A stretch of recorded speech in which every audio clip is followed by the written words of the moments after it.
નામ ગૌરવવંતું બનાવી દીધું. એટલે રોટલો આમાં કદી કોઈ પાછી પાની કરશો અન્ય સમય નહીં અસ્થિ ઝરણા સમો નહીં જાપ. જો અમારા દીકરીઓ આવી નાની નાની એમના પ્રમાણમાં એમને પણ સહયોગ કર્યો છે. આપણે એમને વધારીએ તાળીએ એ શું આપે છે મહત્વનું નહીં, પણ આટલો બહુ કરવું એ મહત્વનું.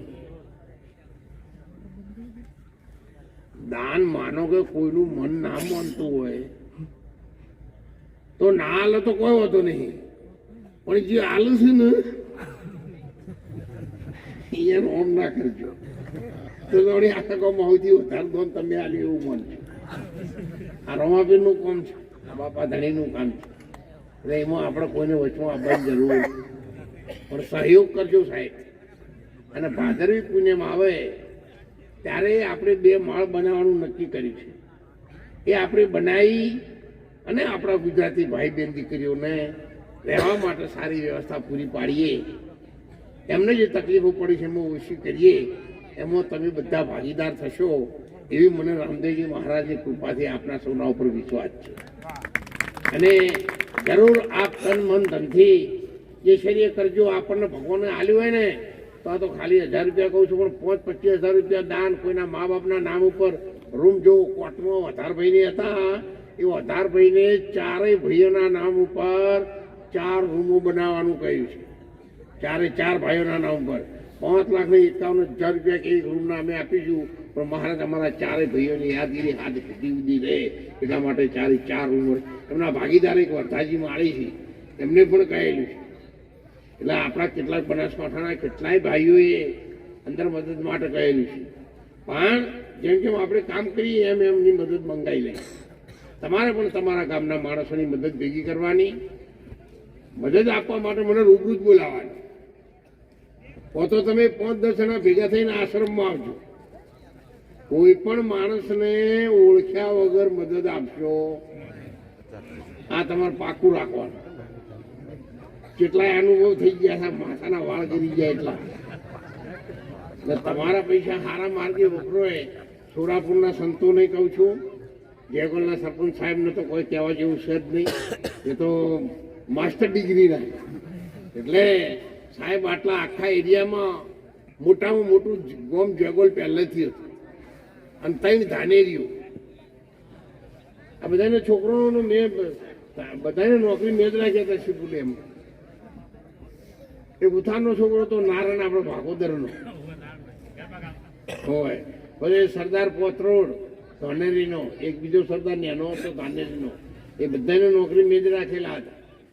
એટલે એ છોકરાઓને મેં નોકરી કરી, સાથે સાથે મારે થાય એટલે મેં સમાજની સેવા પણ એ વખતે કરતો હતો, અત્યારે કરું છું. પણ હવે મારી ઉંમર થઈ ગઈ છે બાપુ, એટલે હું વધારે બોલી શકતો નથી. હું ઠંડા પોનો નહીં બોલ્યો, પણ ઉનાળામાં બોલાવો એટલે જોઈ લેજો સપાટો.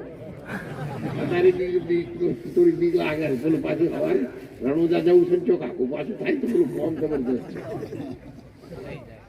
એટલે તમને બધાને વંદન છે.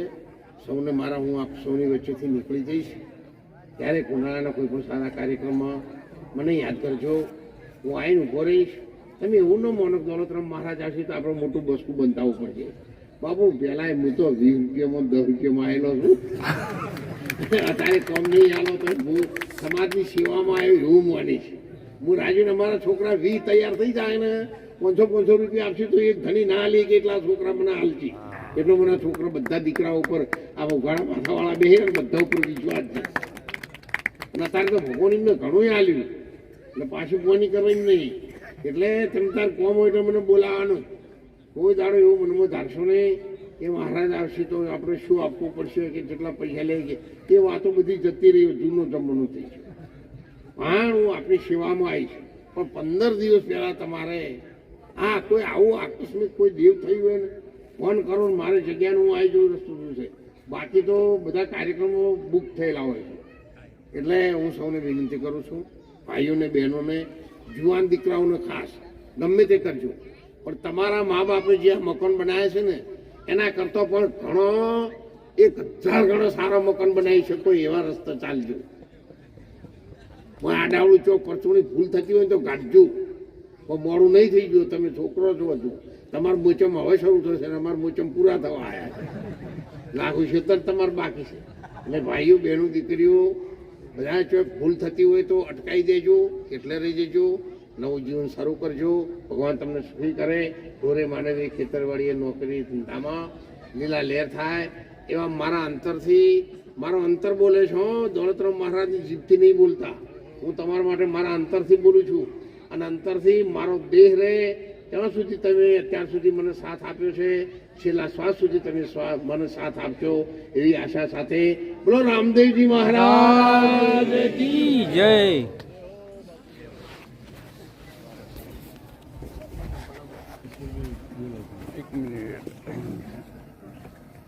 રેડી